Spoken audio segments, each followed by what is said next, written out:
Halo Tribuners, Anda sedang menyaksikan live update Tribun News edisi Selasa 24 Agustus 2021 sore. Kami akan menyajikan informasi terkini dari berbagai daerah yang akan dilaporkan secara langsung oleh reporter kami di lapangan. Bersama saya Diamita, inilah live update selengkapnya.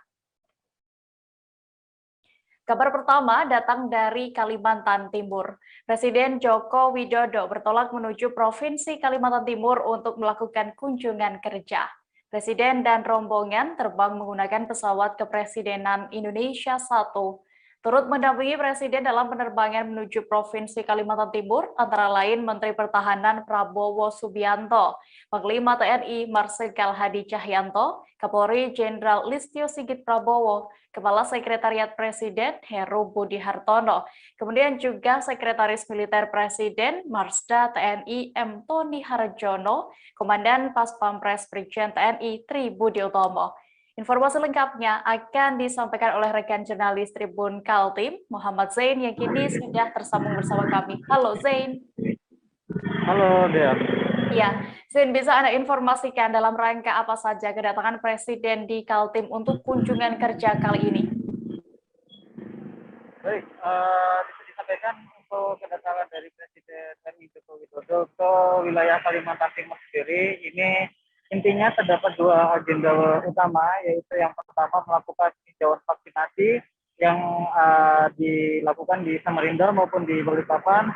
Kemudian juga beliau memberikan arahan terhadap Gubernur Kalimantan Timur, kemudian Kapolda Kalimantan Timur, dan juga Panglima Kodam 6 Mulawarman terhadap uh, keberlangsungan penanganan pandemi di Kalimantan Timur. Kemudian di samping itu juga dari Jokowi sendiri, ini juga melakukan peresmian tol dari Bapak Samarinda, tepatnya di gerbang tol keluar yang ada di Kelurahan Manggar, Balikpapan Timur. Kurang lebihnya seperti itu untuk agenda utama dari kunjungan ini. Oke, lalu berdasarkan pantauan Anda di lokasi tadi, bagaimana situasi sekitar saat Presiden melakukan kunjungan kerjanya, Zain?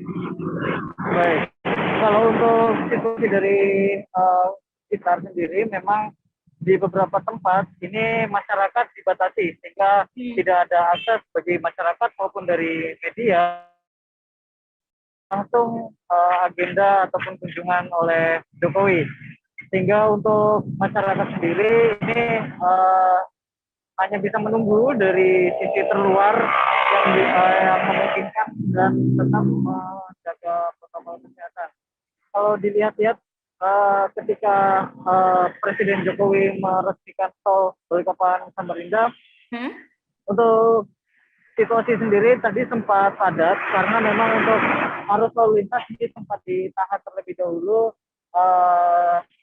untuk membiarkan atau melewatkan Presiden Jokowi menuju ke BSD Dom. Seperti itu. Ya, baik. Tribuners, tadi rekan Zain sudah berhasil mendapatkan keterangan dari Presiden Republik Indonesia Joko Widodo. Berikut liputan lengkapnya untuk Anda. Sore hari ini, alhamdulillah, telah selesai seluruh ruas jalan tol Balikpapan Samarinda sepanjang 97,3 km. Telah tuntas diselesaikan, telah tuntas dikerjakan. Ini juga menjadi momen bersejarah karena tol Balikpapan Samarinda merupakan jalan tol pertama di Pulau Kalimantan. Ini capaian yang patut kita syukuri. Karena kita ingin pembangunan infrastruktur itu tidak hanya terpusat di Pulau Jawa saja atau di Pulau Sumatera, tapi juga merata ke pulau-pulau yang lain. Kita harapkan dengan adanya jalan tol ini akan menciptakan titik-titik pertumbuhan ekonomi baru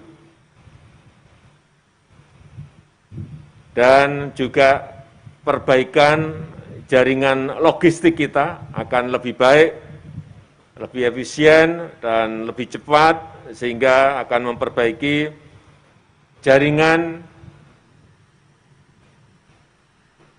logistik kita, akan memperbaiki daya saing kita, utamanya komoditas-komoditas yang diproduksi di Provinsi Kalimantan Timur, sehingga akses semakin lancar dan bisa menurunkan biaya logistik. Dan tentu saja produk-produk ekspor dari provinsi ini akan memiliki daya saing yang tinggi, sehingga menjadikan ekonomi. Beralih ke informasi berikutnya, Tribuners. Menteri Sosial Tri Risma hari ini memberikan penghargaan penyelamatan uang negara terkait bantuan sosial. Penghargaan diberikan kepada aparat penegak hukum dari Polri dan Kejaksaan Agung. Dua lembaga itu diberi penghargaan karena dianggap selalu bersinergi dengan Kemensos untuk menindak penyelewengan dana bansos. Penghargaan diberikan secara simbolis kepada Kapolri Jenderal Polisi Sigit Prabowo dan Jaksa Agung Sanitiar Baharudin. Detail informasinya akan disampaikan oleh rekan wartawan dari Tribun News, Fahdi Fahlevi, yang kini sudah bergabung bersama kami. Halo Fahdi. Halo Dea. Iya, Fahdi, bisa Anda informasikan berapa banyak lebih detailnya laporan penyelewengan dana bansos yang masuk ke Kemensos saat ini? Baik Dea, tadi Menteri Sosial Tri Risma hari ini memang tidak merinci jumlah laporan yang masuk ke pihaknya atau Kemensos. Namun laporan Risma mengatakan laporan yang masuk kepadanya mencapai ratusan, bahkan dirinya menjelaskan bahwa laporan tersebut mencapai tebalnya hingga 1 meter setiap harinya. Tadi Risma juga mengungkapkan bahwa para pelapor penyelewengan dana bansos ini dari daerah biasanya melampirkan data secara lengkap, sehingga data-data tersebut selanjutnya dapat di-follow up atau ditindaklanjuti oleh pihak aparat penegak hukum dari kepolisian dan kejaksaan. Begitu dia. Ya, lalu sudah berapa banyak kasus penyelewengan bansos yang kini ditangani oleh aparat penegak hukum? Ya, terima kasih dia. Tadi Kabareskrim Komjen Pol Agus Andrianto yang ikut hadir di lokasi mengungkapkan sejak 2020 pihak kepolisian telah menerima laporan kasus penyelewengan bansos hingga 131. Agus merinci sejauh ini sebanyak 13 kasus masih dalam proses penyidikan, sementara 35 kasus masih dalam penyelidikan. Sekitar 57 kasus ada yang dihentikan penyelidikannya, namun 26 kasus lainnya dilimpahkan ke pihak aparat pengawas internal pemerintah atau APIP, yang dalam hal ini adalah BPK. Begitu dia. Oke, lalu terkait dengan penghargaan ini, apakah aparat penegak hukum lain juga akan mendapatkan penghargaan serupa, Fahdi? Ya benar dia. Tadi Menteri Sosial Tri Risma hari ini mengatakan bahwa nantinya ke depannya Kemensos akan memberikan penghargaan serupa kepada aparat penegakan hukum dari KPK, BPK maupun BPKP, seperti itu dia. Iya, Fahdi, berdasarkan informasi yang berhasil Anda himpun, apakah tadi Mensos Risma juga sempat menyinggung terkait bansos untuk masyarakat yang terdampak PPKM ini akan dilanjutkan atau bagaimana? Apakah ada informasi? Ya, tadi Risma juga sempat menyinggung terkait hal tersebut, namun Risma belum dapat memastikan apakah bansos PPKM ini akan diperlanjutkan. Risma beralasan bahwa saat ini perekonomian masyarakat sudah mulai bergerak, sehingga sepenuhnya masyarakat sudah bisa melaksanakan menjalankan roda ekonomi, seperti itu dia. Iya, Tribuners, tadi rekan Fahdi berhasil mendapatkan keterangan dari Menteri Sosial Tri Risma hari ini. Berikut liputan lengkapnya untuk Anda. Bentuknya ada yang komplain, misalkan tidak semua kasusnya memang ada pungutan dan sebagainya, bukan. Tapi ada yang komplain, kenapa saya tidak terima, kenapa ini terima, begitu. Tapi kan tetap namanya harus saya tindak lanjuti, gitu. Kalau hanya seperti itu, saya tugaskan untuk staff saya lakukan survei.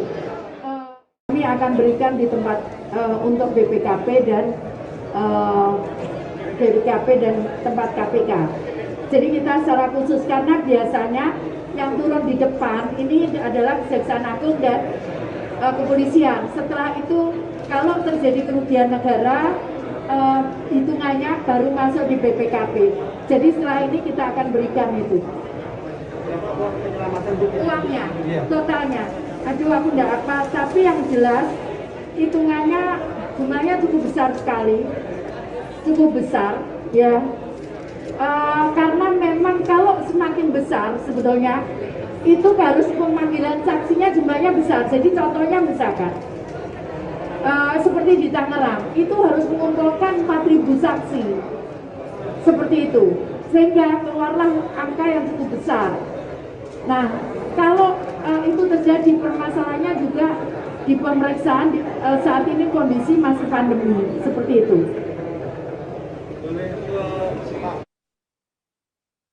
Sekjen DPP PDI Perjuangan Hasto Kristianto bertemu dengan Sekjen Partai Gerindra Ahmad Muzani pada hari ini Selasa 24 Agustus. Ahmad Muzani beserta rombongan dan Sekjen DPP PDIP itu berlangsung di kantor pusat DPP PDIP Menteng, Jakarta Pusat. Menurut Hasto, pertemuan ini merupakan pertemuan silaturahmi antara kedua partai, mengingat PDI Perjuangan dan Partai Gerindra saat ini bersama di dalam koalisi yang mendukung pemerintahan Pak Jokowi dan Kiai Ma'ruf Amin. Kabar selengkapnya akan disampaikan rekan wartawan dari Tribun News, Fransiskus Adi Yuda, yang kini sudah terhubung bersama kami. Halo Yuda. Halo Dea. Yuda, bisa Anda informasikan bagaimana tadi pertemuan antara PDIP dengan Gerindra yang digelar di mana tepatnya dan juga apa sebenarnya tujuannya? Ya, Dea, baik. Pertemuan antara Sekjen DPP PDI Perjuangan Hasto Kristianto dan Sekjen Partai Gerindra yaitu Ahmad Muzani berlangsung di DPP PDI Perjuangan Jalan Diponegoro, Menteng, Jakarta Pusat. Tadi siang, tepatnya sekitar pukul 11 waktu Indonesia Barat, ya pertemuan ini Hasto mengungkapkan bahwa pertemuan ini merupakan bentuk silaturahmi yang dia jalin, lalu dia juga tidak menyebutkan secara spesifik apa pertemuan, apa yang akan dibahas dalam pertemuan itu. Demikian. Oke, lalu apakah ada sebuah menu khusus yang disajikan PDIP ini untuk menyambut kehadiran Partai Gerindra? Yuda. Ya, hidangan khusus yang disiapkan oleh DPP PDI Perjuangan untuk menyambut rombongan dari Partai Gerindra ini cukup menarik karena masakan yang disiapkan adalah makanan kesukaan Presiden Soekarno, yakni ada sayur lodeh khas Yogyakarta serta ada wedang ronde, dan tentunya juga Hasto mengungkapkan bahwa hidangan ini juga dilengkapi dengan ikan teri dan sambal. Ya. Ya. Lalu apakah ada informasi terkait adakah sebuah kesepakatan dari pertemuan PDI dengan Gerindra ini? Ya, baik, dia Partai Gerindra dan PDI Perjuangan sepakat bahwa mereka menggelar pertemuan ini untuk menjalin gotong royong kebangsaan untuk membantu pemerintah dan masyarakat dalam menangani pandemi, terutama dalam pendistribusian vaksin. Lalu mereka juga bersepakat untuk bergotong royong dalam mengurangi tensi politik untuk membantu pemerintah dalam menangani pandemi. Lalu mereka juga tidak spesifik untuk tidak membahas masalah pemilu atau tepatnya Pilpres 2024. Demikian dia. Oke, Tribuners, tadi rekan Yuda berhasil mendapatkan keterangan dari Wakil Sekjen Partai Gerindra, Andre Rosiade. Berikut wawancara lengkapnya untuk Anda. Ngapain bang agendanya bang? Agenda ngapain bang? Agendanya silaturahim antara PDI dan Gerindra dalam rangka mendukung pemerintah untuk mengatasi wabah pandemi COVID-19 dan juga percepatan program vaksinasi nasional. Itu agendanya. Nah, yang tertutup apa bang? Nanti secara resmi Pak Sekjen kami, Pak Muzani dan juga Mas Hasto akan menyampaikan dalam konferensi pers setelah pertemuan. Tribuners, kami akan kembali seusai jeda sejenak. Tetaplah di Live Update. Oke, apa kabar Bang Aris di sini untuk strateginya? Kalau saya sendiri di Jumip 37 ini yang semalam baru mulai, saya udah pasti. Sebenarnya aku nggak ngerasa itu penangkapan atau penggerebegan atau apapun itu, karena gitu posisinya aku kriteria. Jadi kita mengenal disebut dengan stroke yang tidak berdarah dengan stroke yang berdarah. Stroke yang tidak berdarah itu biasanya ditandai dengan adanya penyumbatan. Kalau itu terjadi di sini mungkin pikirnya tidak ke situ kali ya, tapi kalau di Korea atau di Kamboja itu ada beberapa paper yang saya itu mas, ya dulunya tukang koran. Oh gitu ya, tukang koran. Ya, saya baca itu tuh kan pernah baca kan. Ya. Jadi kalau saya jadi pangdam itu udah bersyukur banget. Si anak ini dijadikan sebagai tersangka begitu. Ya kalau ini kita bicara yang di luar kasus Sibolga ya. Dengan nama hujan shower. di mana terdapat batas jelas antara daerah hujan dan tidak hujan yang biasanya terjadi pada fase awal mature stage atau tahap berbahaya dewasa. itu Kang. Jadi mulai artinya terjadinya perlembekan. Nah itu untuk penetrasi akan sulit. Gitu ya. Dok, saya ini menurut saya memang tidak mudah, bukan urusan tanah diambil. Kalau misalnya Amerika Serikat sekarang, Rasulullah mengatakan dalam sebuah hadis bahwa berpuasa di 6 hari Syawal itu. Oke, apa kabar Bang Aris di sini untuk strateginya? Kalau saya sendiri di Jumik 37 ini yang semalam baru mulai, saya udah pasti. Sebenarnya aku nggak ngerasa itu penangkapan atau penggerebegan atau apapun itu, karena gini loh, posisinya aku kriteria. Jadi kita mengenal disebut dengan stroke yang tidak berdarah dengan stroke yang berdarah. Stroke yang tidak berdarah itu biasanya ditandai dengan adanya penyumbatan. Kalau itu terjadi di sini mungkin pikirnya tidak ke situ kali ya, tapi kalau Kembali di live update, kita menuju ke informasi berikutnya dari Jawa Tengah. Grup arisan online bernama Alegos dilaporkan anggotanya sendiri ke Mapolres Sragen pada Senin 18 Agustus lalu. Diduga, inisiator grup arisan Alegos berinisial DH yang berusia 26 tahun ini melakukan penggelapan uang nasabahnya. Hingga kini sudah ada 4 korban di Sragen yang melapor ke pihak kepolisian. Total kerugian dalam kasus dugaan penggelapan uang berkedok arisan online ini disebut mencapai 4 miliar rupiah. Untuk mengetahui lebih detailnya, sudah bergabung bersama kami rekan jurnalis Tribun Solo, Septiana Lestari yang akan menyampaikan laporan. Halo Septi. Halo rekan dia. Bisa Anda jelaskan Septi, awal diketahui penipuan dan sistem arisan online ini sebenarnya bagaimana? Ya, rekan dia, arisan online kali ini bernama Grup Alegos, di mana terdiri dari puluhan orang, di mana pertama kali terjadi diketahui tindak penipuan, yakni berawal dari salah satu korbannya seharusnya sudah jatuh tempo untuk menerima uang arisan, namun karena dihubungi terus ke inisiator arisan tersebut yang IDH tidak bisa dihubungi, maka karena sudah jatuh tempo uang tersebut belum cair, dan ketika dikonfirmasi ke inisiatornya yakni DH, dan DH kemudian lepas tanggung jawab atau kabur keluar dari Sragen. Itulah awal dicurigai terjadinya tindak penipuan arisan online tersebut. Kemudian setelah dicari-cari diketahui dia tinggal di Bekasi, Jawa, di Bekasi, ya dia. Oke, lalu rekan Septi, apa sebenarnya alasan korban ini awalnya bisa yakin untuk bergabung dalam arisan itu? Ya, awalnya dari korban, karena korban mengetahui ada beberapa anggota grup yang merupakan temannya sendiri, yang beberapa merupakan anggota polisi, ada juga PNS dan pegawai bank, dan korban tersebut sudah mengenal mereka dan yakin ini merupakan arisan yang bukan abal-abal seperti itu.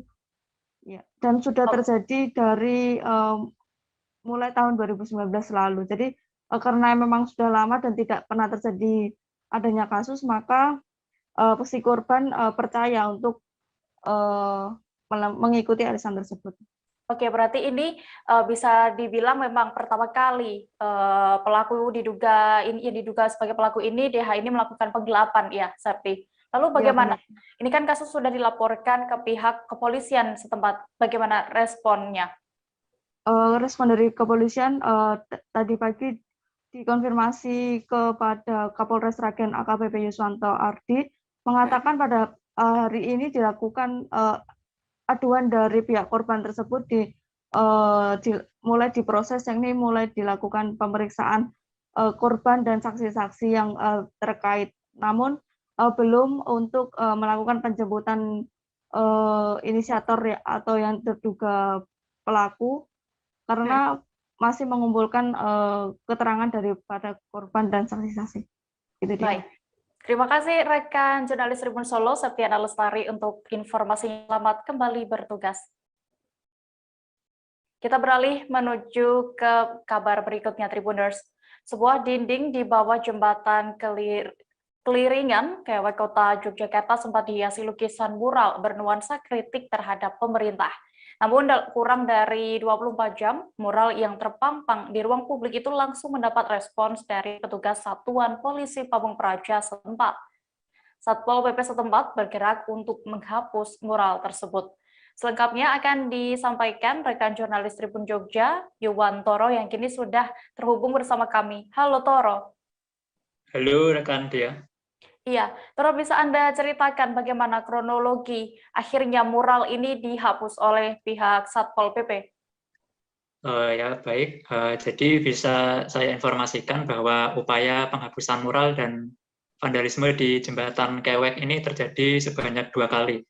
Sebelumnya pada tanggal 21 Agustus, seniman mural yang menyebut dirinya dengan nama Bamsak melukis mural di dinding jembatan sekitar pukul 10.30 waktu Indonesia Barat dengan pesan bernada kritik berbunyi dibungkam stop represi. Kemudian belum berselang 1 kali 24 jam, tepatnya pada Minggu pagi, mural tersebut langsung dihapus oleh Satpol PP Kota. Merespon adanya penghapusan tersebut, Bamsak seorang diri melakukan aksi protes, yakni dengan menuliskan coretan vandalisme menggunakan cat pilok berwarna merah pada Senin pagi kemarin. Yang ini gambarnya bisa disaksikan melalui cuplikan video yang mungkin disaksikan Tribuner saat ini. Kemudian serupa dengan sebelumnya, petugas Satpol PP langsung bergerak cepat untuk membersihkan coretan tersebut pada pukul 12:30 di hari yang sama.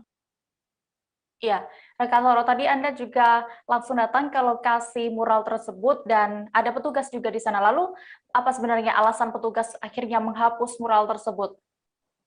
Ya, jadi menurut Wakil Komandan Operasi Lapangan Wilayah Utara Satpol PP Kota Jogja, Ahmad Solihin, menurut penuturannya saat ditemui di lokasi saat hendak melakukan pembersihan, menurutnya pihaknya melakukan pembersihan karena mural tersebut dianggap melanggar aturan. Jadi aturan yang dimaksud adalah Perda Nomor 18 Tahun 2002 tentang pengelolaan kebersihan dan tindakan vandalisme di Kota Yogyakarta. Selain itu, mural yang digambar oleh Bamsak ini dianggap provokatif karena tidak mendukung langkah pemerintah untuk menerapkan kebijakan PPKM. Demikian rekan Dia. Ya, lalu bagaimana dengan respon dari pemural yang menggambar tulisan di tembok jembatan Kewek itu? Baik, jadi menurut Bamsak atau seniman mural yang melukis di tembok itu sangat menyayangkan langkah yang diambil oleh petugas Satpol PP. Padahal maksud dia untuk menggambar mural itu murni hanya ingin menyampaikan aspirasi. Bamsak juga menyebut bahwa seniman mural di Jogja ini sudah bertahun-tahun sering membuat karya di dinding tembok sekitar kawasan Jembatan Kewek tanpa dipersoalkan sama sekali. Menurutnya dia baru pertama kali ini merasakan adanya perlakuan seperti itu, yakni upaya pembersihan mural yang habis digambar. Bahkan Bamsak juga menyebut bahwa petugas Satpol PP kurang kerjaan karena menghapus-hapus karya orang. Bisa saya sampaikan juga, mural yang digambar pada Sabtu lalu itu dilukis untuk merespons penghapusan mural wajah yang diduga Presiden Joko Widodo dengan mata tertutup bertulis 404 not found di Batu Ceper, Tangerang, Banten beberapa waktu lalu. Demikian. Iya, Tribuners, tadi rekan Toro juga sudah berhasil berbincang dengan seniman mural Bamsak soal mural di Jembatan Kewek tersebut. Berikut liputan lengkapnya untuk Anda. Ya karena kan kita mau bersuara, kita kan ya juga seniman kan juga rakyat. rakyat kan harus berhak bersuara. Apa salahnya rakyat untuk bersuara? Selama ini belum pernah dihapus atau Belum pernah. baru kemarin Sabtu ini? Baru Sabtu kemarin. Kalau yang sebelumnya ada tulisan juga atau cuma mural? Moral. Baru berarti ada tulisan Baru ini? ada tulisan itu. Belum ada 1 kali 24 jam langsung dihapus. Dan Kewek kan aslinya kan tempatnya para seniman-seniman juga untuk berkarya. Dan itu pun hanya karya, kenapa belum ada 1 kali 24 jam dan dihapus oleh aparat. Dan itu pun nggak masuk kriminal. Bangunan SMP Islam Raudatul Jannah yang berada di Jalan Agus Salim, Kelurahan Bekasi Jaya, Kecamatan Bekasi Timur, Kota Bekasi, hangus terbakar pada hari ini Selasa 24 Agustus. Diduga api berasal dari ruang laboratorium komputer sekolah tersebut. Pantauan wartakotalive.com di lokasi kebakaran, api langsung membesar dan menjalar ke beberapa bagian ruangan sekolah. 8 unit armada pemadam kebakaran yang diterjunkan untuk memadam api yang melalap lantai 2 bangunan sekolah tersebut. Informasi lengkapnya akan disampaikan oleh rekan wartawan Warta Kota, Yolanda Putri, yang kini sudah tersambung bersama kami. Halo Yolanda. Halo Dea. Yolanda, bisa Anda informasikan bagaimana ini awal mula kebakaran terjadi di SMP Islam Radiatul Jannah, Kota Bekasi? Baik Dea, terima kasih. Ya, sekiranya pukul 7.48 pagi tadi ditemukan titik api di salah satu ruangan lab komputer, yang dimana lab komputer tersebut berada di lantai 2. Nah, titik api tersebut akhirnya ditemukan warga dan warga langsung mencoba melaporkan ke pihak damkar, dan pihak damkar sendiri datang ke lokasi sekiranya pukul 8 pagi. Lalu setelah itu ada sebanyak 8 unit mobil pemadam yang datang ke lokasi untuk menjinakkan api. Iya, Yolanda, lalu akhirnya berapa lama petugas bisa memadamkan api yang melalap sekolah itu? Baik, ya, api bisa dipadamkan hingga pukul 10.46 waktu Indonesia Barat, di mana sebelumnya pemadam kebakaran sendiri mengalami kesulitan karena memang kondisi dari SMP Islam Radiatul Jannah ini berada di padat penduduk, jadi di gang-gang kecil. Jadi para pemadam ini merasa cukup kesulitan untuk memasuki setiap gang tersebut. Nah, menurut pantauan jurnalis Warta Kota, memang di lokasi kebakaran api langsung membesar dan menjalar ke beberapa bagian ruangan sekolah. Terlihat beberapa mobil pemadam berusaha memadamkan api yang terus menjalar ke ruangan lainnya. Akibat kebakaran tersebut, Jalan Raya Agus Salim sempat ditutup untuk mempercepat proses pemadaman. Setelah itu juga petugas nampak kesulitan memang untuk memadamkan api sebab titik api berada sebuah gang padat penduduk. Ketahui kebakaran sendiri pertama kali terlihat dari sebuah ruangan. Memang pertama dari lab komputer itu, Dea. Iya, lalu berdasarkan informasi yang berhasil Anda himpun, Yolanda, berapa total kerugian yang ditaksir dari kebakaran ini? Ya, baik Dea, memang setelah tadi saya mencoba mewawancarai, mengkonfirmasi Kepala Dinas Pemadam Kebakaran Kota Bekasi, yaitu Aceng Solahuddin, kerugian yang ditaksir hingga mencapai 2,5 miliar. Bangunan seluas 300 meter tersebut hangus terbakar, di mana ada beberapa berkas yang tidak bisa diselamatkan dan hanya beberapa berkas juga yang berhasil diselamatkan. Jadi lebih banyak berkas yang tidak. Keliling nggak ada apa-apa. Saya pulang lagi, nyala-nyala sekitar setengah 6 pagi nyala. Saya aktivitas, turun ke bawah, tidur lagi. Nah, sekitar jam 7.30, setengah 8 dibangunin istri. Raudatul Jannah kebakaran. Begitu saya naik ke atas, udah besar api. Cuman anak ngaji, kata anak cerita ke ibunya, dari lab itu ada asap. Dari ruangan lab ya? Iya, ada asap. Di situ labnya itu langsung membesar. sempat ada ledakan? Sempat ada ledakan? Nggak ada, ledakan nggak ada ya. Cuma paling ledakan dari kaca pecah aja. Ini sekolahan apa pesantren? Yayasan itu. Ini sekolah Islam, Rodatul Jannah, yayasan. Kebetulan karena yang nggak ada aktivitas, jadi nggak ada orang juga ya Pak? Nggak ada korban jiwa. Cuman kalau lihat dari kerusakannya hampir seluruhnya ya. Persen lah. Kalau yang atas semua kena. Seluruhnya ya, tadi pemadam datang jam berapa sih Pak? Sekitar jam 8 lewat lah. Itu Bapak yang langsung melaporkan? Semua banyak yang melaporkan. Langsung ya? Iya, kompak dah banyak. Kompak ya, langsung buru-buru ya? Api langsung gede gitu aja. Besar. Tapi emang kolam ini lagi nggak ada aktivitas? Nggak ada aktivitas. Ya, untungnya lagi nggak ada aktivitas ya Pak? Ya. Sempat ini juga apa?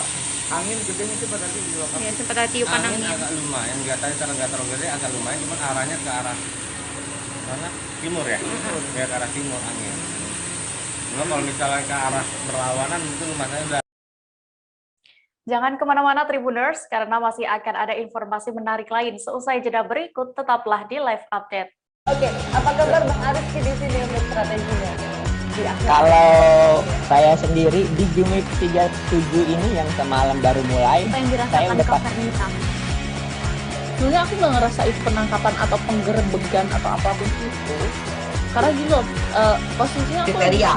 Jadi kita mengenal disebut dengan stroke yang tidak berdarah dengan stroke yang berdarah.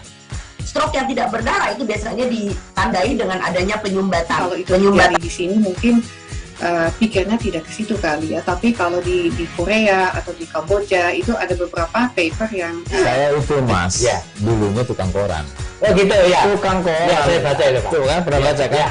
Jadi kalau saya jadi pangdam itu udah bersyukur banget. Si anak ini dijadikan sebagai tersangka begitu. Ya, kalau ini kita bicara yang di luar kasus Sebongombo ya. Dengan nama hujan shower, di mana terdapat batas jelas antara daerah hujan dan tidak hujan yang biasanya terjadi pada fase awal mature stage atau tahap berbahaya dewasa. itu Kang.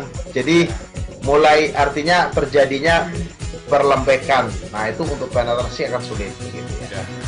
Dok, saya ini menurut saya memang tidak mudah, bukan urusan tanah diambil. Kalau misalnya Amerika Serikat sekarang, Rasulullah mengatakan dalam sebuah hadis bahwa berpuasa di 6 hari Syawal itu. Oke, apa kabar Bang Arief di sini untuk strateginya?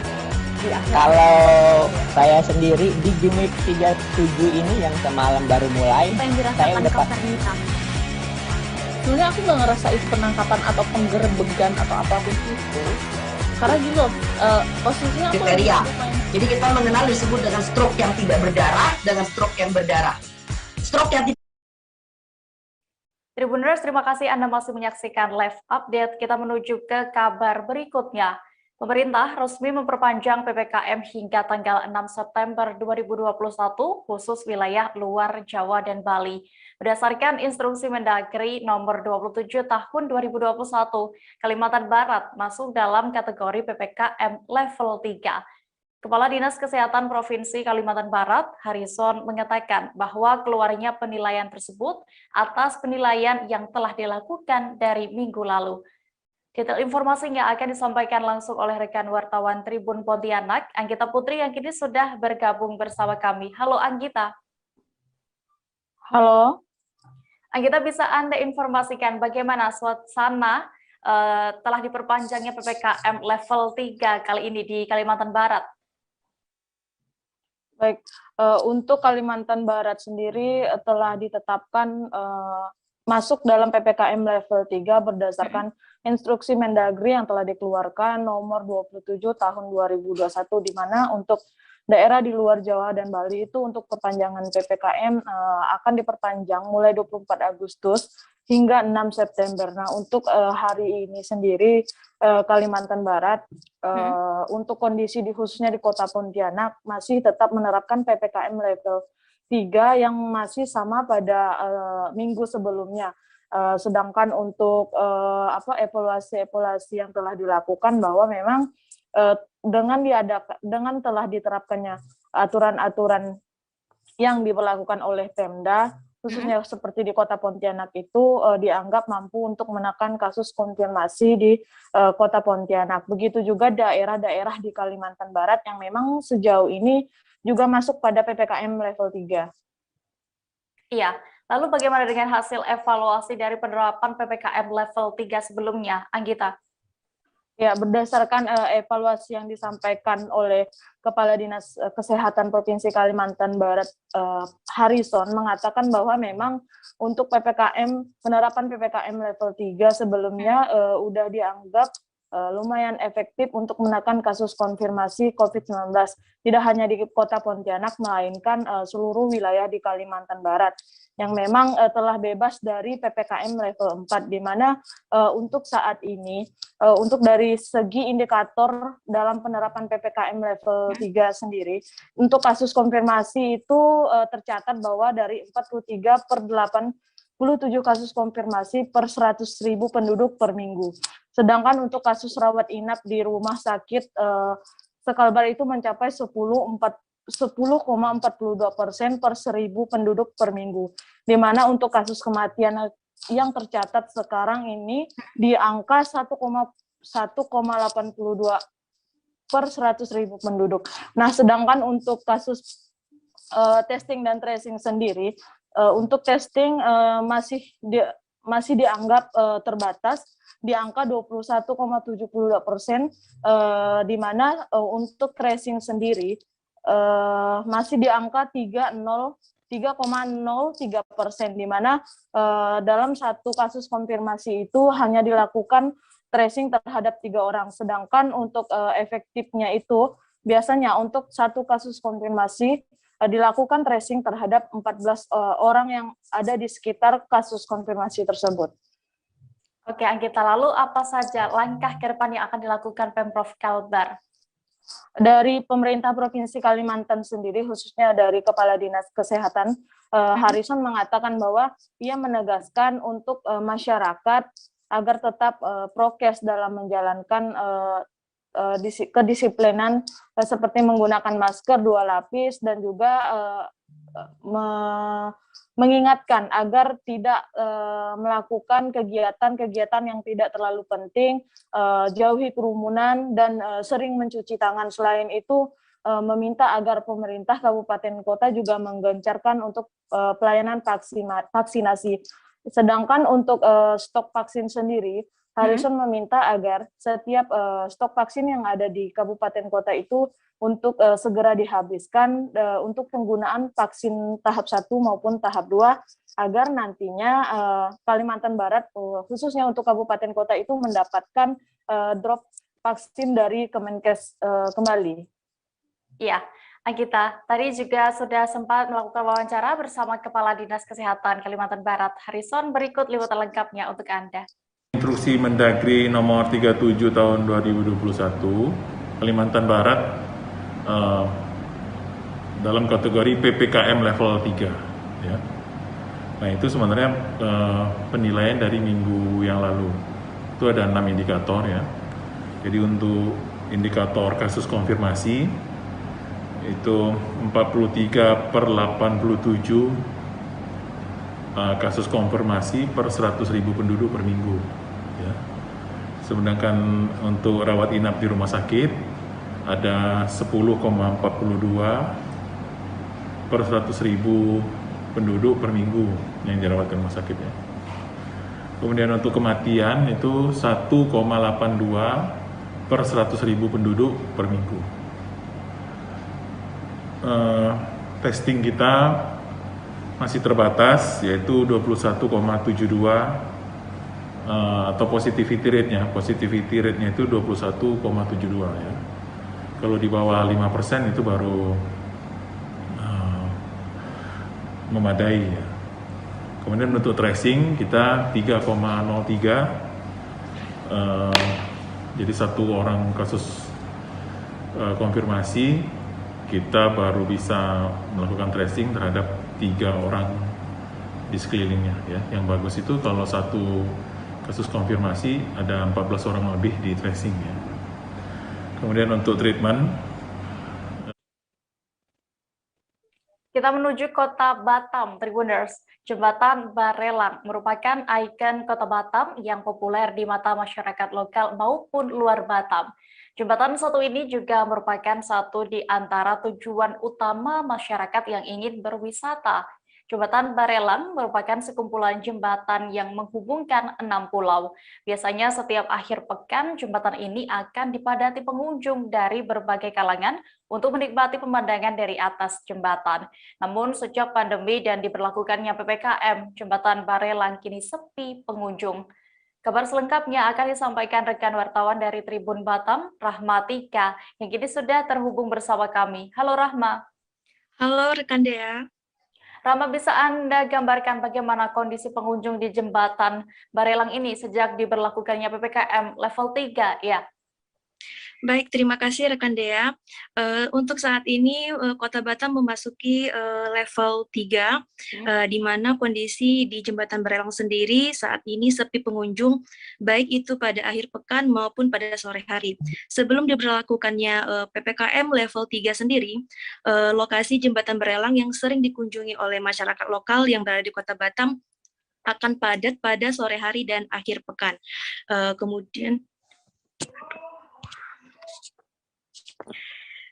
Kemudian sejak diberlakukannya PPKM level 3 ini, beberapa pengunjung sepi, baik itu dari muda-mudi dan bagi masyarakat yang berada di luar Kota Batam seperti Tanjung Pinang, Lingga, Bintan, dan wilayah lainnya. Iya, lalu berarti meski begitu selama PPKM juga masih bisa ya untuk memasuki area jembatan Barelang ini. Lalu bagaimana akses menuju ke jembatan itu, lalu juga apakah ada biaya masuknya? Baik, terima kasih Dea. Untuk menuju lokasi Jembatan Barelang sendiri tidak ada biaya sama sekali. Pengunjung baik itu roda 2 dan roda 4 hanya perlu merogoh biaya untuk parkir saja. Sementara itu di sepanjang ruas jalan yang berada di Jembatan Barelang sendiri bisa digunakan untuk bagi pengunjung untuk bersantai menikmati pemandangan laut dari Jembatan Barelang itu sendiri. Iya, Rahma, Anda berarti juga sudah sempat berkunjung ke jembatan itu. Lalu apakah ada tips nih, untuk berkunjung ke jembatan Barelang bagi para wisatawan lokal untuk saat ini?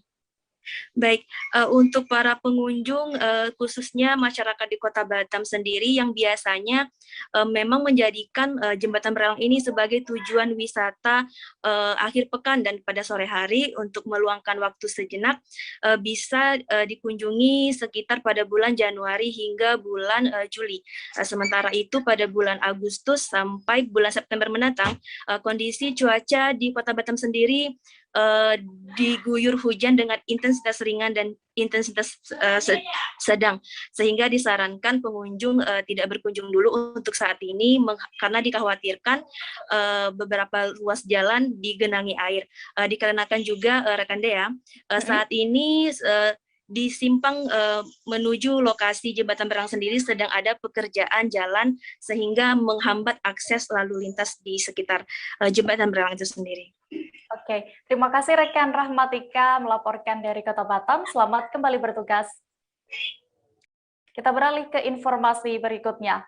Dinas Kesehatan Kota Tangerang menyuntikkan dosis pertama vaksin jenis Pfizer kepada pemain Persikota Tangerang di Puskesmas Panunggangan Barat, Kecamatan Cibodas, Kota Tangerang pada hari ini, Selasa 24 Agustus. Padahal semalam Wali Kota Tangerang Arif R. Wismansyah mengatakan pihaknya akan memberikan vaksin COVID-19 jenis Pfizer ini untuk masyarakat umum. Nyatanya dari pantauan langsung di lokasi, para pemain Persikota menjadi penerima vaksin COVID-19 jenis Pfizer di puskesmas tersebut untuk pertama kalinya. Lantas kenapa harus para pemain Persikota yang disuntikan pertama kali menggunakan jenis vaksin Pfizer? Dan untuk mengetahui lebih detailnya, sudah bergabung bersama kami rekan jurnalis Tribun Jabar, Kemal Kimi Setia yang akan menyampaikan laporan. Halo Kemal. Ya, sore Dea. Ya, Kemal, bisa Anda gambarkan, informasikan bagaimana kondisi saat vaksinasi Pfizer perdana ini untuk pemain Persikota Tangerang? Baik, Dea, dapat kami sampaikan langsung di lokasi tadi pagi di Puskesmas Pademangan Barat, Kecamatan Cibodas, Kota Tangerang. Suasana saat pada pelaksanaan vaksinasi di Kota Tangerang itu berlangsung sedikit rusuh. Padahal di Kota Tangerang sendiri baru pertama kali akan melaksanakan vaksinasi pertama untuk vaksin COVID-19 jenis Pfizer. Di lokasi tersebut tampak ada 33 pemain dari Persikota Tangerang yang menjadi warga pertama di Kota Tangerang yang mendapatkan vaksin COVID-19 jenis Pfizer ini. Dari pantauan langsung di lokasi, tampak proses vaksinasi tampak rusuh sebab dikarenakan adanya para ASN dari Puskesmas Pademangan Barat yang tampak sangat antusias sekali untuk mendokumentasikan vaksin yang berasal dari Amerika Serikat tersebut. Sehingga beberapa pemain yang akhirnya menunggu sempat terganggu karena jalannya vaksinasi terhalang oleh beberapa ASN yang sangat antusias untuk mendokumentasikan vaksin tersebut. Begitu dia. Oke, Kemal, ini yang menjadi pertanyaan warga mungkin ya, karena sebelumnya kan tadi juga disebutkan bahwa vaksin Pfizer ini akan disuntikan untuk warga umum, tapi kenapa akhirnya yang pertama kali mendapatkan vaksin Pfizer di Kota Tangerang ini harus pemain Persikota Tangerang? Baik, menurut PLT Kepala Dinas Kesehatan Kota Tangerang, Dr. Dini Anggra ini, untuk vaksin pertama yang dilakukan itu menggunakan Pfizer ini adalah disasarkan kepada para pemain bola Persikota Tangerang karena sebagai bukan untuk sebagai uji coba, namun untuk pertama kali para nakes dan para vaksinator ini diberikan pelatihan terlebih dahulu sehingga untuk 33 sampel pertama memang diberikan terlebih dahulu kepada para pemain Persikota tersebut. Namun sampai saat ini tribunjakarta.com belum mendapatkan detail persisnya kenapa untuk menerima vaksin COVID-19 jenis Pfizer ini diberikan kepada para pemain Persikota Tangerang. Namun untuk masyarakat umum baru akan diselenggarakan mulai besok sampai hari Sabtu. Begitu dia. Oke, lalu kapan vaksin Pfizer ini akan bisa diterima untuk masyarakat umum di Kota Tangerang? Kemal. Baik, rekan dia dapat disampaikan kalau vaksin jenis Pfizer ini dapat diberikan kepada masyarakat umum di Kota Tangerang dimulai diselenggarakan mulai hari Rabu sampai Sabtu pekan ini. Nah, untuk lokasinya akan dibagi dua saja untuk vaksin jenis Pfizer ini, yaitu di Puskesmas Pademangan Barat Kecamatan Cibodas Kota Tangerang, lalu di RSUD Kota Tangerang. Dr. Dini juga menyampaikan kenapa dua tempat itu saja yang menyelenggarakan vaksin jenis Pfizer ini, karena di dua tempat tersebut karena hanya di dua tempat tersebut terdapat penyimpanan yang layak untuk menyimpan Pfizer tersebut yang bisa menampung hingga suhu di bawah suhu minus 70 derajat. Begitu dia. Oke, Tribuners, tadi rekan Kemal juga berhasil melakukan wawancara bersama PLT Kepala Dinas Kesehatan Kota Tangerang, Dini Anggra. Ini berikut keterangan lengkapnya untuk Anda. 30 orang ya sayangnya. Dari? 30 orang. Apa, Persikota? Kenapa Persikota? Bukan apa Persikota, Bu? Ya, ini untuk ini aja, sebagai awal aja. Karena nanti mah insya Allah semua. Masyarakat kapan, Bu? Kalau pas ini Pandar mulai besok. Rabu, Kamis, Jumat, Sabtu, insya Allah mereka. Berapa dosis ini jumlah? Dosisnya kurang lebih ada 700-an ya, kalau dalam seminggu itu. Total untuk Pandar ya. Kalau total 81.900, tapi nanti kita lihat. Kalau sanggup nanti selesai dosis 1 ya kita terusin aja semuanya. Itu memang untuk yang pertama ada skala prioritas? Bukan skala prioritas, jadi ini kan di dropnya sama Menkes itu cuma di dua tempat, RSUD Kota dengan Panunggalan Barat. Tapi nanti kita akan alokasi ini. Ini karena dia nggak boleh sembarangan itunya, penyimpanannya. Jadi dia pakai thermal shipper, suhunya mesti minus 70 ya kalau nggak salah tuh. Ntar lihat deh. Ya, jadi dia nggak bisa langsung begitu, makanya ditempatkan di lokus dulu, nanti diambil dulu gitu ya, banyak ininya. Kesiapan nakesnya gimana, Bu? Kesiapan nakesnya?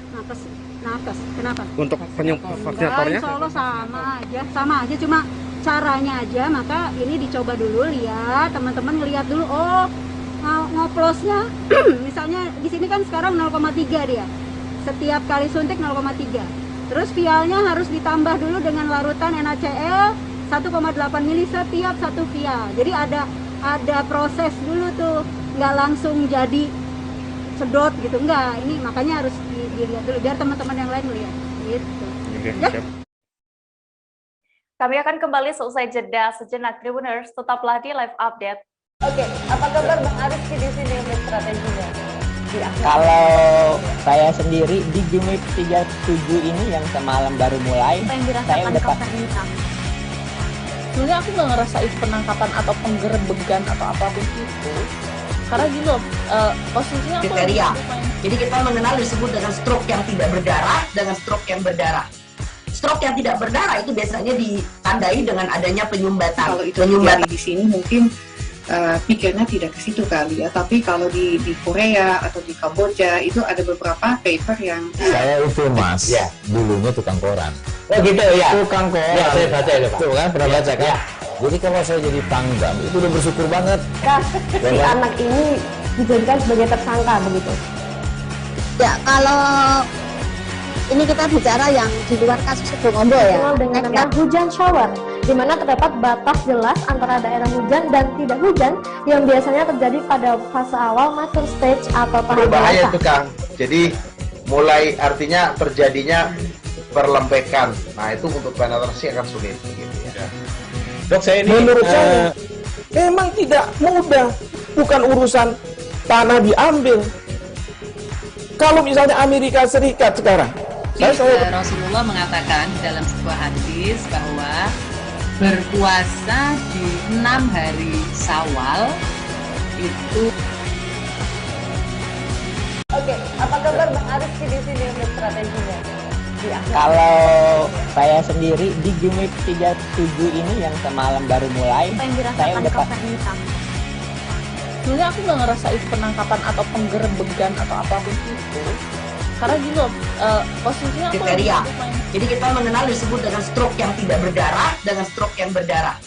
Stroke yang tidak berdarah itu biasanya ditandai dengan adanya penyumbatan. Kalau itu terjadi di sini mungkin pikirnya tidak ke situ kali ya, tapi kalau di Korea atau di Kamboja itu ada beberapa paper yang saya itu mas, ya dulunya tukang koran. Oh gitu ya. Tukang koran. Ya saya baca itu Pak. Tuh kan pernah baca kan? Ya. Jadi kalau saya jadi pangdam itu udah bersyukur banget. Si anak ini dijadikan sebagai tersangka begitu. Ya kalau ini kita bicara yang di luar kasus Sibolombo ya. Dengan nama hujan shower, di mana terdapat batas jelas antara daerah hujan dan tidak hujan yang biasanya terjadi pada fase awal mature stage atau tahap berbahaya dewasa. itu Kang.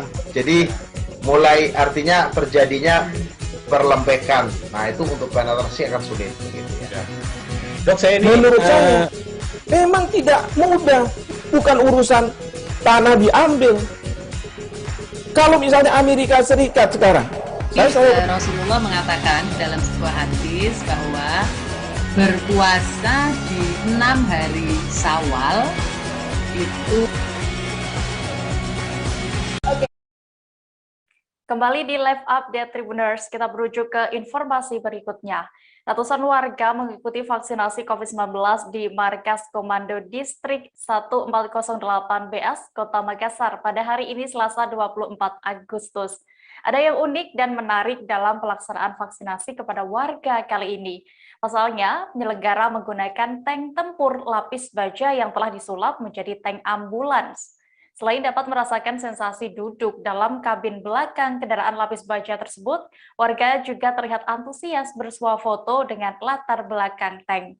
Selengkapnya akan disampaikan rekan jurnalis Tribun Timur, Muslimin Emba, yang kini sudah terhubung bersama kami. Halo Emba. Ya, dan Tribuners. Ya. Emba, bisa Anda gambarkan seperti apa tadi jalannya vaksinasi di dalam tank yang berlangsung di Kodim 1408 BS Makassar ini? Baik, dan Tribuners, tepatnya pukul 11 siang itu telah berlangsung vaksinasi yang dihadiri oleh ratusan warga Kota Makassar, tepatnya yang berada di kawasan Kecamatan Mamajang. Itu mengikuti vaksinasi dengan dihadirkan sebuah tank atau kendaraan lapis baja yang sudah disulap menjadi ambulans tank atau tank ambulans gitu. Jadi warga yang hadir untuk vaksinasi kedua tadi itu diarahkan untuk masuk ke dalam tank saat proses penyuntikan vaksin. Jadi mereka disuntik vaksin di dalam kabin tank itu. Ya.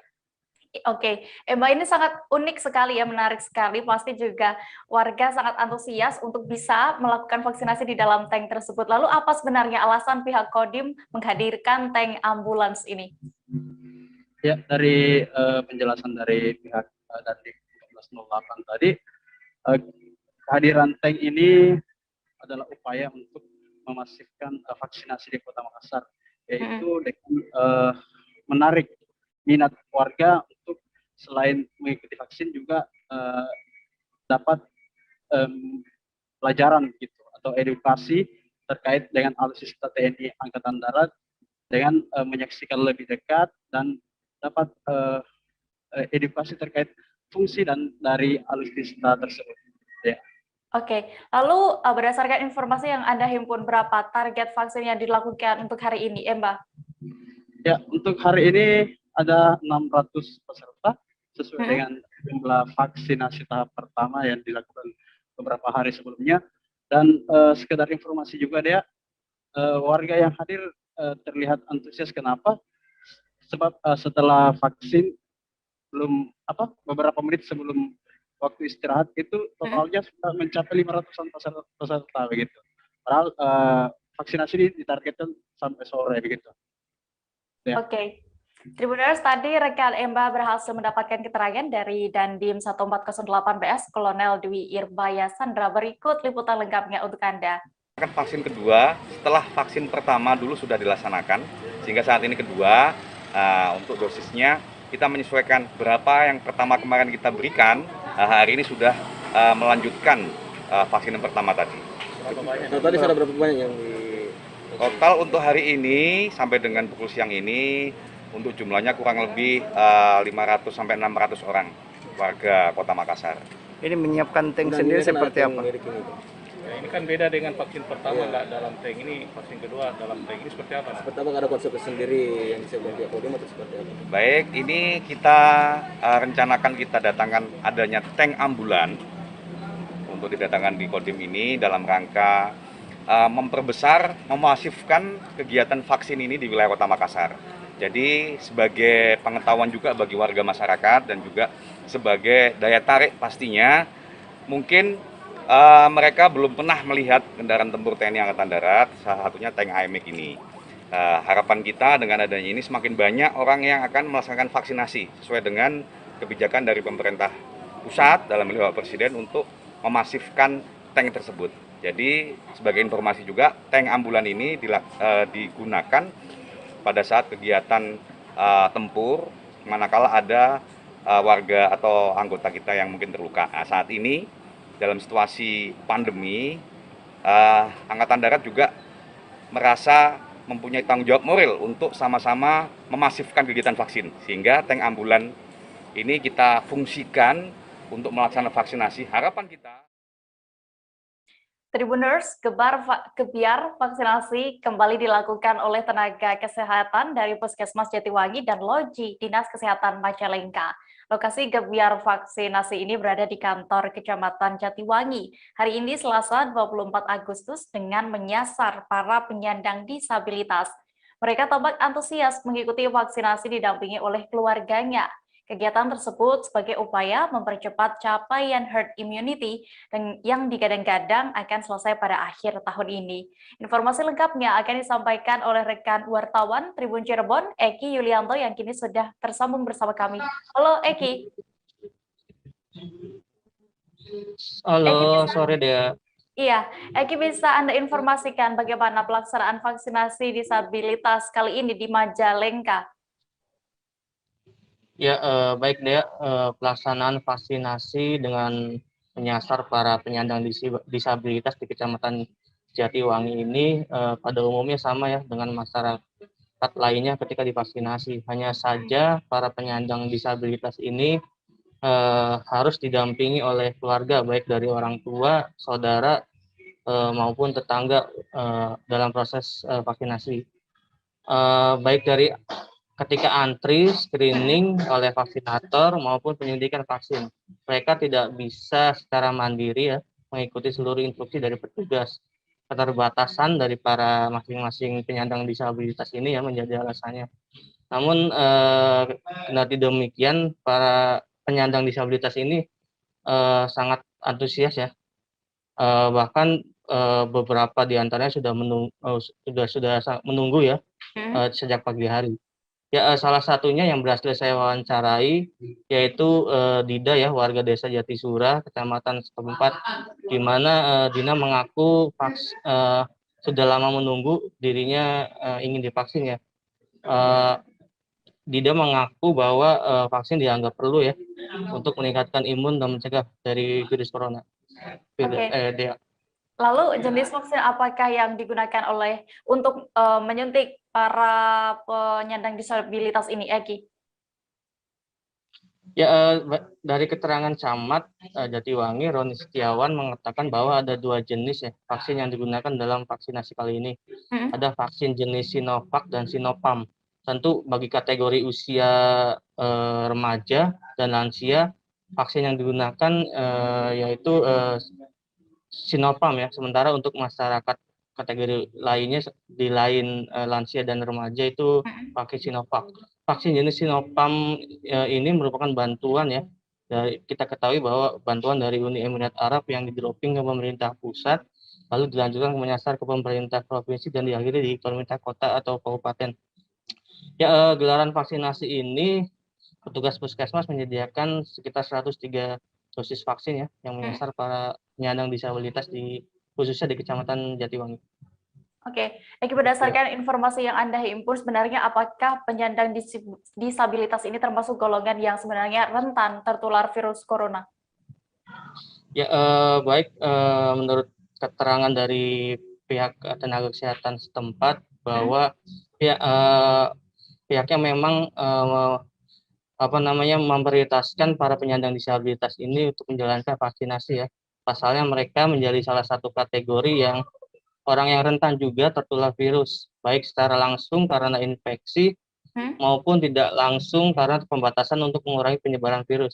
Ada beragam resiko, hambatan tergantung faktor usia, identitas gender, jenis disabilitas, etnis, orientasi seksual, dan status migrasi ya.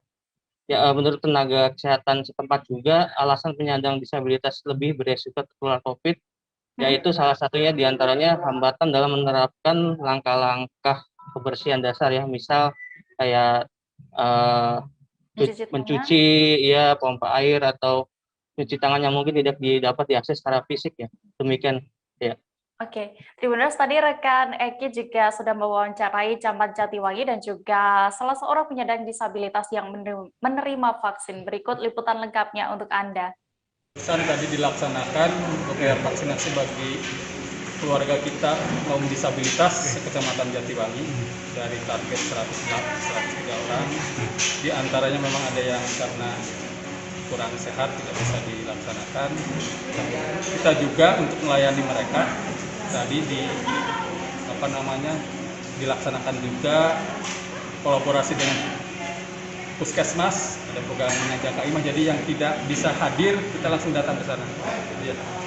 Tadi sempat memberikan paket sembako itu gimana? Nah, itu tadi ada juga kita berkolaborasi dengan Balai Wiataguna dari Bandung. Jadi khusus Jatiwangi karena kita kebetulan ada akses juga, kita mencoba kolaborasi kerjasama koordinasi dengan Balai Wiataguna Bandung. Alhamdulillah kita mendapatkan 103 paket sembako ya bagi kaum disabilitas yang terdampak. Sasaran hari ini itu berapa sih? Tadi yang kita udah awal catat ada 103, tapi ada juga susulan ya. Kita sebetulnya hampir sekitar 50-an, tapi memang tidak bisa hadir semua karena memang juga karena ada yang screeningnya memenuhi syarat ya, karena kondisinya atau yang lain-lain, jadi kurang lebih sekitar 85 yang 4 tadi kita di desa, tadi 81 kurang ketahui ada kita layani di sini. Oke, terima kasih Pak.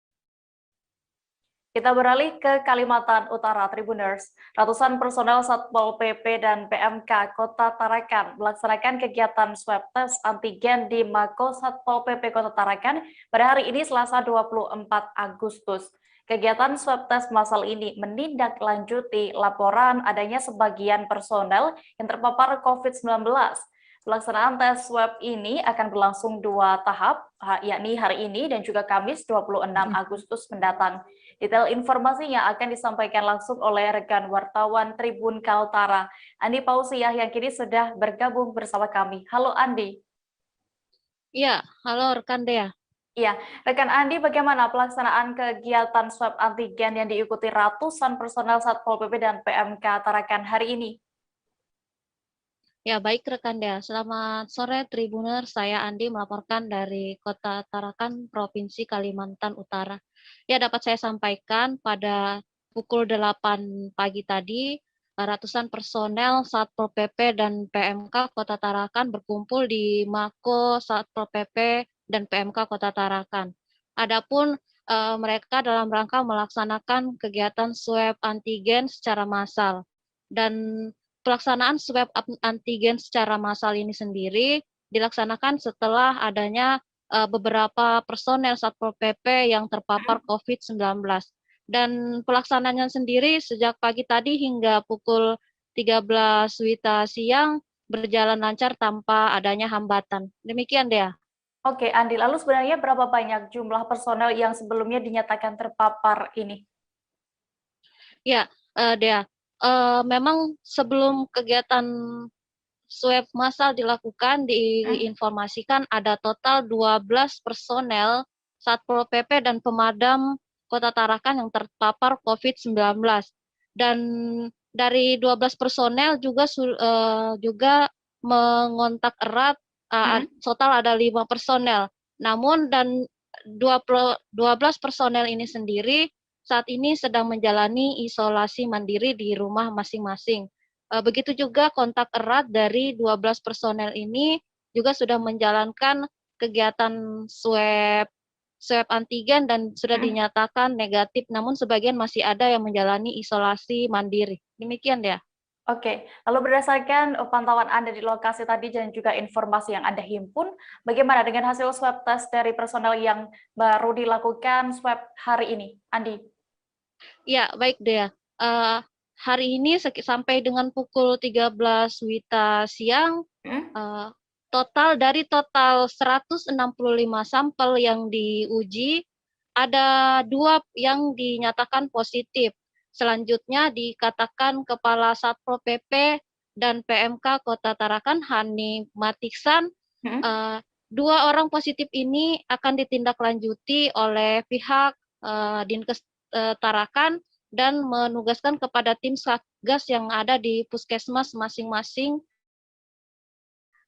juga masing-masing kelurahan. Adapun 2 orang ini juga nanti diberikan obat antivirus untuk menjalani isolasi mandiri, juga selain itu diberikan vitamin. Dan selanjutnya untuk 2 orang yang dinyatakan positif ini akan terus dipantau oleh tim Satgas. Kemudian lanjut Hanif Matiksan, dari 2 orang positif hari ini juga sudah didata mereka yang kontak erat, dan hasilnya setelah dilakukan swab antigen tadi juga dinyatakan negatif.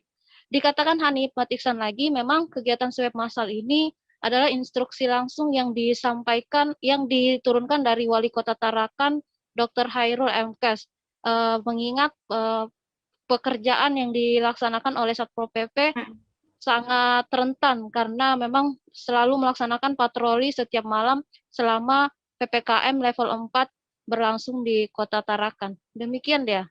Ya, Tribuners, tadi rekan Andi juga sudah melakukan wawancara bersama Hanif Matiksan selaku Kepala Satpol PP dan PMK Kota Tarakan. Berikut keterangannya. Selama ini kan teman-teman di Satpol PP ada yang terkapar gitu kan. Terkapar ada beberapa orang, kalau nggak salah ada 12 orang loh. Yang terkapar, nggak tahu di klaster mana dia terkena nih, apakah sedang tugas atau dari rumah atau dari keluarga. Sehingga kami rapat kemarin di rumah Pak Wali Kota pada hari Minggu itu bersama-sama terkait perintah Pak Wali Kota akan swab antigen. Alhamdulillah hari ini swab antigen dilaksanakan. Ini ada 2 kali ya. Nanti hari ini sebanyak 125 orang.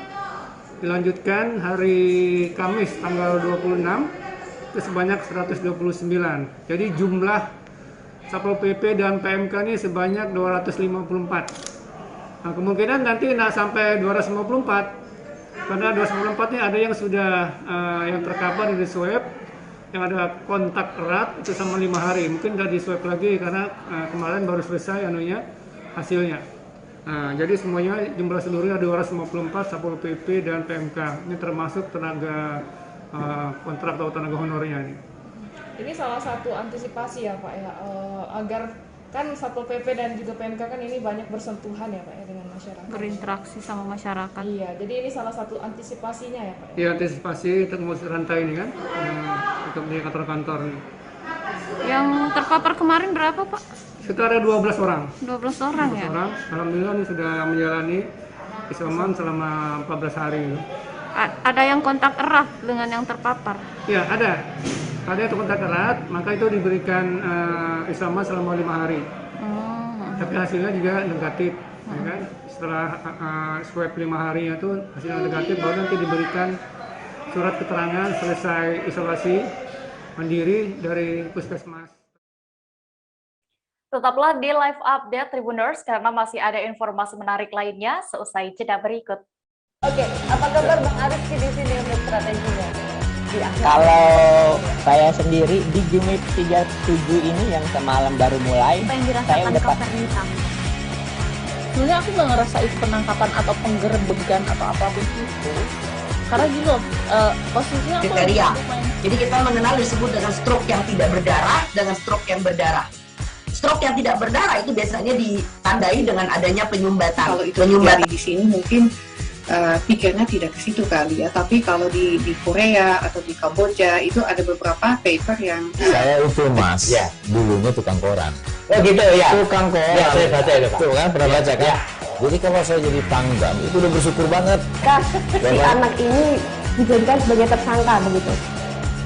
Ya, kalau ini kita bicara yang di luar kasus Sebongombol ya. Dengan nama hujan shower, di mana terdapat batas jelas antara daerah hujan dan tidak hujan yang biasanya terjadi pada fase awal mature stage atau tahap berbahaya dewasa. itu Kang. Jadi mulai artinya terjadinya perlembekan. Nah itu untuk penetrasi akan sulit begitu ya. Dok, saya ini menurut saya memang tidak mudah, bukan urusan tanah diambil. Kalau misalnya Amerika Serikat sekarang, Rasulullah mengatakan dalam sebuah hadis bahwa berpuasa di 6 hari Syawal itu. Oke, apa kabar Bang Arief di sini untuk strateginya?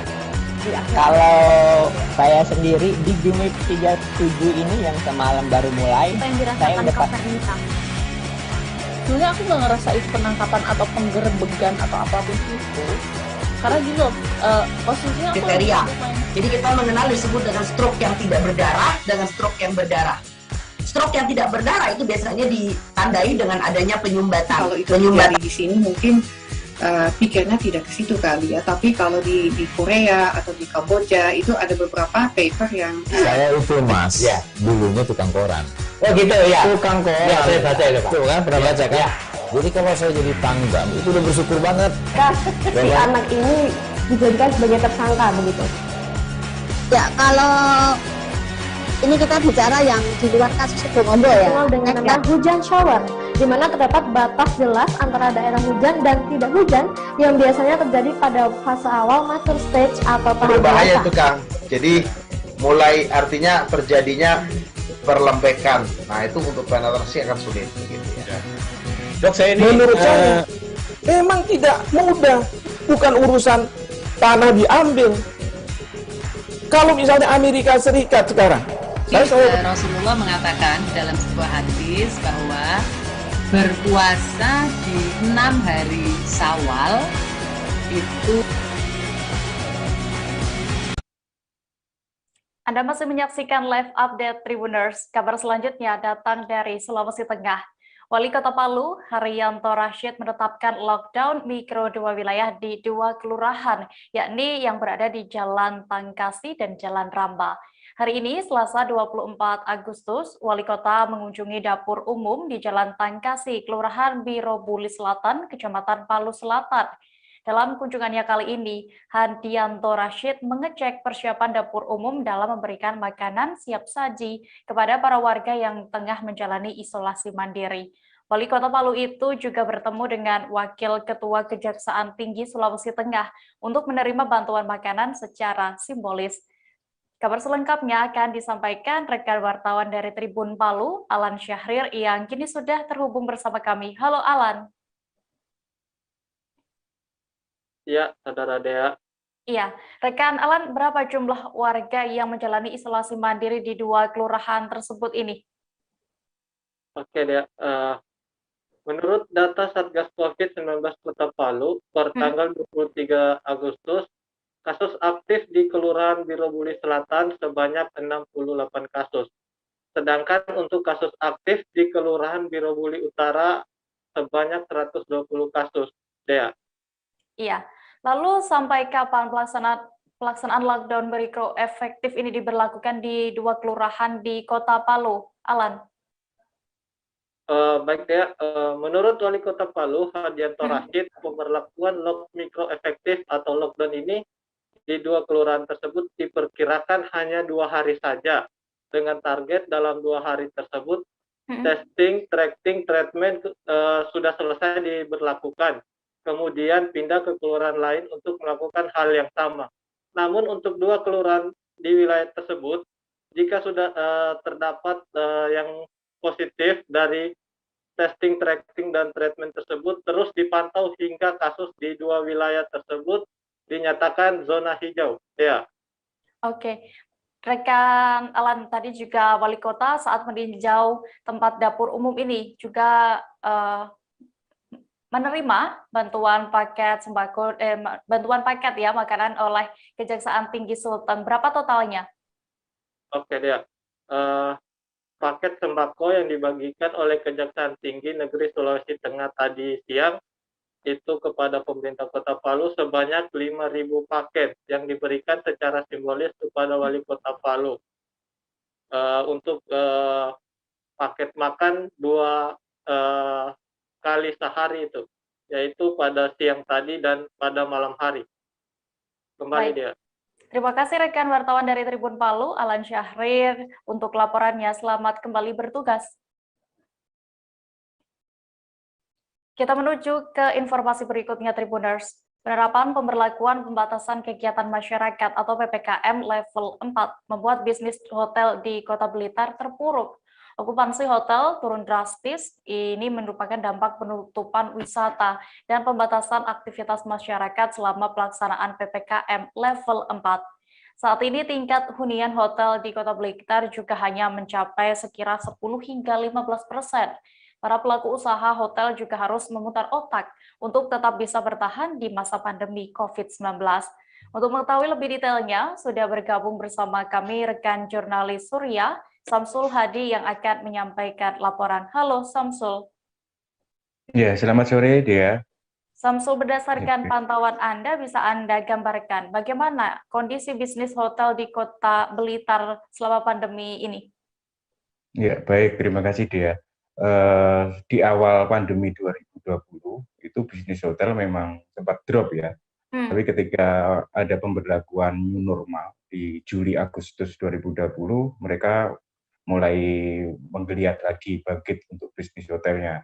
Tapi di 2021 ini, setelah Lebaran, tepatnya setelah Lebaran, ketika ada pemberlakuan PPKM darurat, lalu dilanjutkan PPKM level 4 itu, bisnis hotel di Kota Blitar kembali drop. Dan itu tadi okupansi atau tingkat hunian hotel di Kota Blitar itu antara 10 sampai 15% untuk saat ini. Nah, itu menyebabkan beberapa pelaku usaha hotel ya itu juga bingung untuk menutup biaya operasional. Akhirnya mereka membuat beberapa terobosan. Baik, Oke, Dea. Samsul, apa terobosan yang dilakukan pengelola hotel ini agar bisa tetap bertahan beroperasi?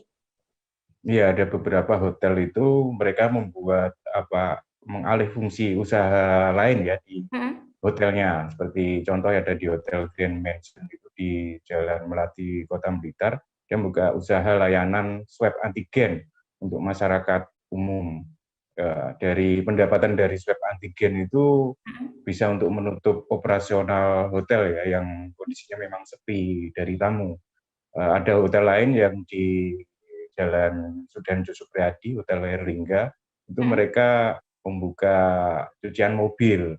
Jadi memang di awal pandemi sudah mulai membuka cucian mobil karena di Hotel Herlingga itu memang selain untuk hotel dia juga ada kolam renang ya biasanya untuk anak-anak. Tapi begitu pandemi tutup, akhirnya dialihkan ke cuci mobil. Itu sebagai upaya untuk menutup operasional ya, operasionalnya tetap, tapi pendapatannya turun drastis. Selain itu, mereka agar tetap bisa bertahan, hotel di Kota Blitar ini juga menerapkan sistem shift ya untuk para karyawannya. Jadi karyawan pihak pengelola mengurangi jam kerja karyawan. Karyawan itu dalam 1 bulan, seperti yang di Grand Mansion itu, mungkin tiap karyawan dalam 1 bulan hanya masuk 4 hari. Jadi memang digilir. Itu salah satu untuk agar tetap bisa bertahan ya, juga untuk mengurangi biaya operasional yang tinggi seperti itu. Ya. Oke, lalu apa harapan para pelaku usaha hotel di Kota Blitar ini untuk pemerintah, Samsul? Oke, kalau dari PHRI ya, PHRI itu berharap agar percepatan vaksinasi, terutama vaksinasi khususnya di Kota Blitar itu bisa lebih ditingkatkan ya, beberapa Pemkot untuk mempercepat proses vaksinasi, karena dengan vaksinasi ini nanti kan diharapkan bisa membentuk kekebalan kolektif dan kondisinya aktivitas masyarakat bisa kembali normal. Akhirnya nanti wisata juga buka kembali, harapannya bisnis hotel itu bisa kembali bangkit. Itu yang diharapkan para pelaku usaha hotel, karena mereka sampai hari ini di Kota Blitar itu ada sekitar 14 hotel, dan mereka tetap bertahan buka meskipun dengan kondisi yang berat ya di pandemi. Oke. Seperti itu dia. Ya, Tribuners, tadi rekan Samsul juga berhasil melakukan wawancara bersama manajer operasional Hotel Grand Mansion, Altin Toreh. Berikut keterangan lengkapnya untuk Anda. Kondisi hotel sekarang, khusus di Blitar, dengan adanya pandemi yang sudah beberapa kali diperpanjang, sehingga okupansi kami ini itu hanya sampai 10-15% daripada kamar yang tersedia. Untuk kamar yang tersedia berapa Pak di Grand Mansion ini? Kamar tersedia di Grand Mansion ada 87 dengan beberapa pilihan. Gitu. Terus apa untuk menutup operasional Pak ya, karena okupansinya kan turun drastis itu. Yang dilakukan pihak hotel apa saja Pak agar tetap bertahan? Ya, salah satunya adalah kita otomatis harus merumahkan karyawan dalam 1 bulan tuh setiap karyawan bisa 4 hari. Terus selanjutnya pihak owner kami mempunyai ide untuk membuat program swab antigen. Dengan adanya program tersebut, otomatis bisa menutup sedikit-sedikit daripada biaya operasional hotel kita ini yang notabene itu sudah tidak balance lagi dengan pemasukan dan pengeluaran. Artinya buka swab antigen ini untuk penambah pendapatan ya? Betul. Iya. Itu untuk umum Pak, swab antigen itu? Swab antigen ini untuk umum, bukan hanya untuk tamu hotel. Tamu hotel. Oke, iya. Kalau untuk pekerja itu di shift ya? Iya. Artinya nggak di PHK, tapi mereka sistem kerjanya diatur seminggu masuk, seminggu libur nggak gitu? Atau gimana? Nah, itu seperti tadi yang saya sudah katakan dari awal, bahwa kita di sini terpaksa harus merumahkan karyawan tuh 4 hari setiap karyawan dalam 1 bulan. Oke, mengurangi jam kerja berarti ya? Mengurangi jam kerja mereka agar supaya kita punya kosnya tidak tinggi. Gitu. Oke. Kita ya drop banget ya, antara 10-15% kita. Okupansinya ya? Okupansinya. 10-15%. Jadi dari pihak marketingnya hotel-hotel akhirnya kita harus giat nelponin satu-satu di database. Kita bilang hotel udah aman segala macam, tapi mereka tetap takut gitu loh, karena mungkin dari mereka zonanya udah zona merah masuk ke zona yang orange, mereka takut. Oke. Terus untuk para pelaku usaha hotel ini untuk bertahan seperti apa, Pak? Ya beberapa hotel ada yang memperlakukan unpaid leave ya untuk karyawannya. Karyawannya ya. Di shift kayak gitu ya. Di shift, terus ada yang alih usaha mereka buka kuliner atau usaha perbengkelan atau cuci mobil gitu. Jadi tetap mereka hotelnya tetap tapi ada alih fungsi lainnya. Iya. Itu untuk nutup operasional ya. Iya, karena ya yang diharapkan kan dari relaksasi pajak, relaksasi segala macam yang PDAM, relaksasi BPJS-nya, iurannya kan bisa ditunda gitu. Tetap bayar, tetap tunda. Oke. Terus ya, untuk di Kota Blitar ada berapa hotel, Pak?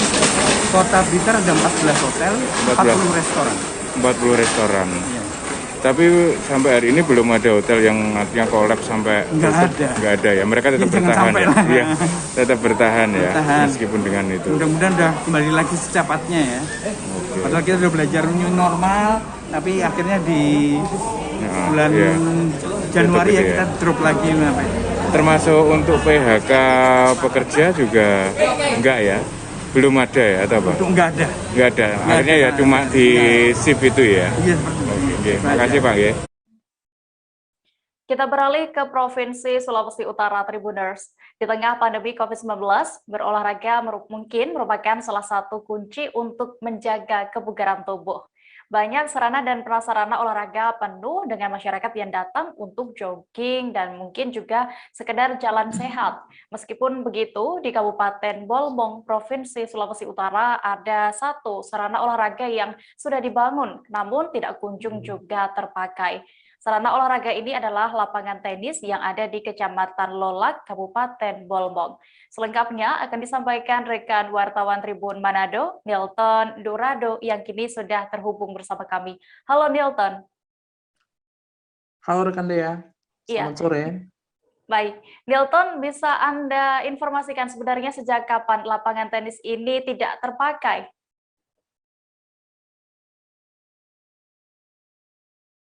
Lapangan tenis ini dibangun tahun 2000 di Kecamatan Lolak, dan sejak dibangun sampai sempat digunakan beberapa bulan sampai awal 2020, tapi sejak tahun 2020 sudah tidak digunakan lagi karena memang beberapa fasilitasnya sudah mulai rusak. Bahkan alat-alat olahraga mulai dari net sampai tempat toilet juga sudah tidak terawat sama sekali. Iya, oke. Nilton, dibangun tahun 2019, ya. Lalu berapa saat itu anggaran yang disiapkan untuk membangun lapangan tenis ini? Anggarannya waktu itu disiapkan oleh Dinas Dispora Bolmong sekitar 700 juta, tapi hanya dipakai kurang lebih 7 bulan. Setelah itu sudah tidak ada aktivitas lagi dan dibiarkan rusak seperti ini. Oke, lalu bisa Anda sebutkan apa saja fasilitas lain yang sudah rusak di lapangan tersebut, Nilton? Lampunya sudah tidak menyala, toiletnya juga sudah rusak, bahkan pagar yang untuk menahan bola juga sudah ditumbuhi oleh rumput-rumput liar, karena memang sudah cukup lama tidak terpakai. Nah, karena lapangan ini sangat dekat dengan taman kota, tapi memang aktivitasnya sama sekali tidak ada, dan taman kotanya juga sudah mulai rusak. Oke, lalu apakah ada rencana perbaikan dari pemerintah setempat, Nilton, berdasarkan informasi yang Anda terima? Rencananya di anggaran APBD tahun 2022 nanti akan kembali diperbaiki, tapi pihak Dispora masih akan mengalokasikan dana, besarannya belum bisa dipastikan kapan, tapi mereka memastikan akan segera melakukan perbaikan. Sekian, Maria. Baik, terima kasih rekan Nilton Durado melaporkan dari Kabupaten Bolmong, Sulawesi Utara. Selamat kembali bertugas. Tribuners, informasi tadi sekaligus menutup perjumpaan kita dalam live update petang ini. Jangan lupa untuk terus memperbaharui kabar terupdate lainnya hanya di kanal YouTube Tribun News. Dan lantaran masih di tengah pandemi, kami kembali mengingatkan untuk selalu menerapkan protokol kesehatan dimanapun Anda berada. Mewakiliku yang bertugas, saya Diamita pamit. Terima kasih dan sampai jumpa. Jangan lupa like, subscribe, dan share ya!